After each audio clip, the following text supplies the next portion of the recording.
เป็นจังใดก็วัดนะเป็นจังใดงามเคยเห็นบ่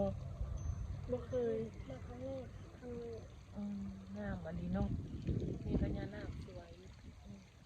เข้าก็มาครั้งแรกพญานาคแบบทักทายสบายดีเด้อ FC สาวเตียงมื้อนี้พาน้องสู้กับน้ององุ่นมาเบิ่งบรรยากาศในวัดหยังเกาะสู้วัดสังวรข้างบนดอนขนาดป้าสิพาไปเบิ่งเนาะนี่โอ้ยบรรยากาศนี่ลอดเข้าไปทุกคนลอดโอ้มีลอดเข้าไปในถ้ำเด้อทุกคนเด้อฮะไปเดินข้างหน้าได้บ่เดินไปสู้เยอะสวยงามเลยเคยมาบ่บ้านนี้ตามกองหลังบ่ได้โอ้ยงามอะไรเนาะนะนี่วัดงามเลยทุกคนฝนกำลังสิมาแต่ว่ามันหมดตกดอกเนาะมันที่กากงไม่ได้ตายแล้วทีนี้เอา เขาออกมาเขาเลยกากงงามกากงหลังได้ก็ได้แต่ไอชุดมาดิฮะสวยมากไหมเป็นยังไงตื่นเต้นตื่นตาตื่นใจสวยแห้งอะไรน่ะซูมนั่นใดให้เพิ่นHCห้าเพิ่นซูมเข้ามาได้ไปซูมใกล้ๆบ่วันนี้สวยเด้อนี่พระนอนแต่เฮากับบ่ทันได้มาครั้งแรกเนาะ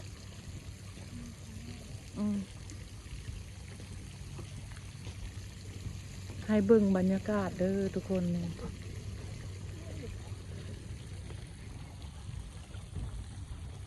คักอะไร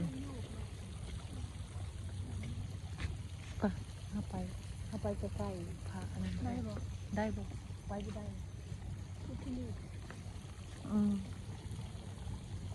ได้เดี๋ยวสิ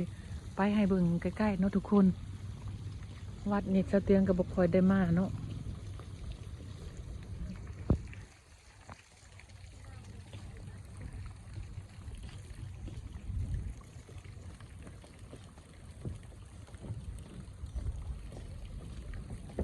นี่ทุกคนสวยงามอะไรเนาะพระใหญ่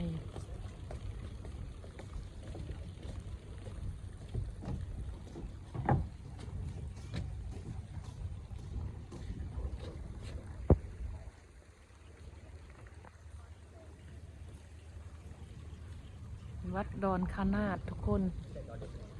นี่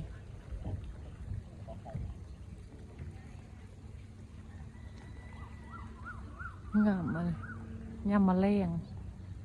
บรรยากาศ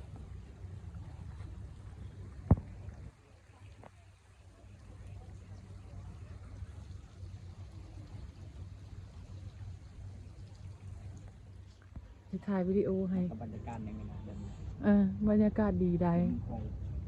สลัวนี่นะกำลังประมาณ6 โมงเด้อทุกคนนะเข้ากองเปล่าไปเลยยังเข้ากับผู้ซื้อเนาะมาทำอิฐเนาะทุกคนเดี๋ยวเราสิถ่ายทุกคนเบิ่งว่าสวยพญานาคหลายตัวเลยเนาะน่ะหลายองค์แสดงว่าบ่ถูกเนาะเบิ่งสิถ่ายบรรยากาศรอบๆนี่ให้เบิ่งเด้อนี่ทุกคน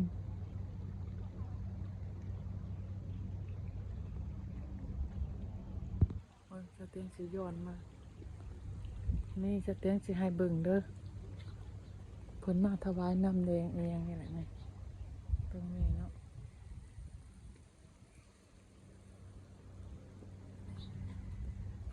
นี่วังนี่สเตียงอ่านหนังสือไทยบ่ค่อยคล่องเด้อนี่อันนี้ทุกคนซื้อเพิ่น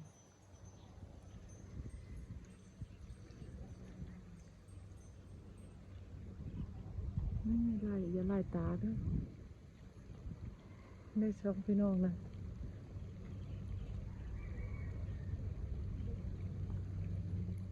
นี่ นี่คือเต้นสิถ่ายบรรยากาศอยู่ในวัดให้เบิ่งเนาะ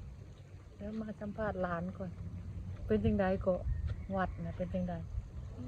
งามเคยเห็นบ่ บ่เคยมาครั้งแรก งามอันนี้เนาะมีพญานาคสวย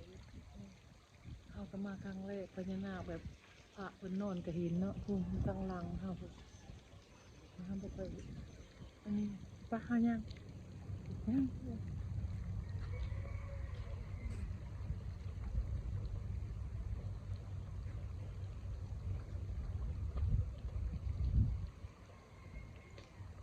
บรรยากาศยังมาเล่นดีอะไรเนาะ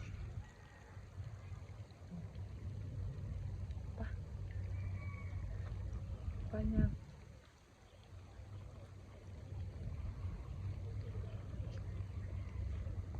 นี่พระนอนตั้งหลังตะเตียง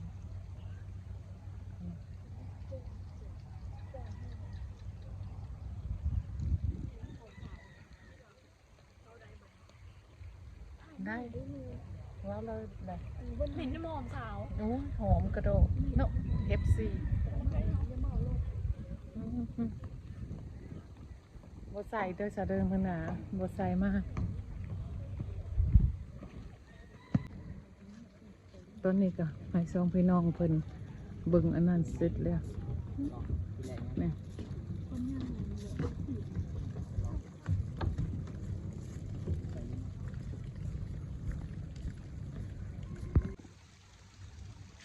ว่าซาซูไว้แอคเซลฟี่อยู่ป้างามมาเลยนะทุกคนได้สเตียงกับสิญญางออกแล้วเนาะถ่ายให้บรรยากาศในวัดให้เบิ่งนะเนาะโอ้งามอะไรหรอย่ำมาแรงนี่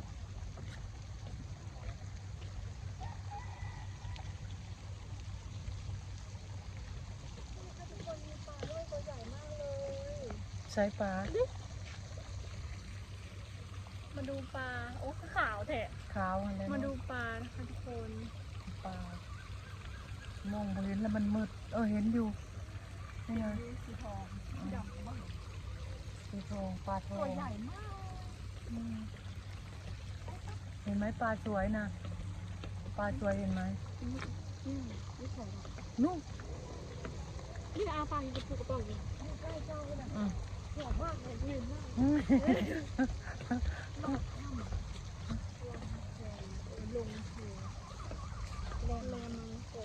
ไปถนนโลดถ้ำ สวย ลงเสือ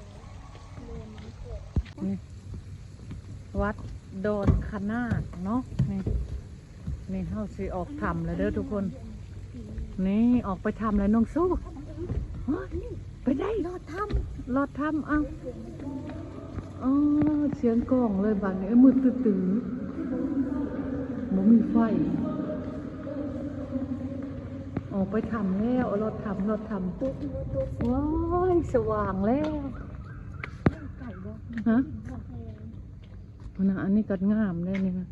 แต่ว่าเฮามาคำแล้วมันก็สิบ่ได้วิวปานใดเนาะ ชื่อบุอุ่นหนึ่งวัด ฮะ อิ่มท้องอิ่มบุญอิ่มใจ นี่อันนี้ทางออก นะคะทุกคน นี่เฮาเข้าซะ ฟอน ในใจ มีฟอน ลูกแดนโดเสาร์อ่ะ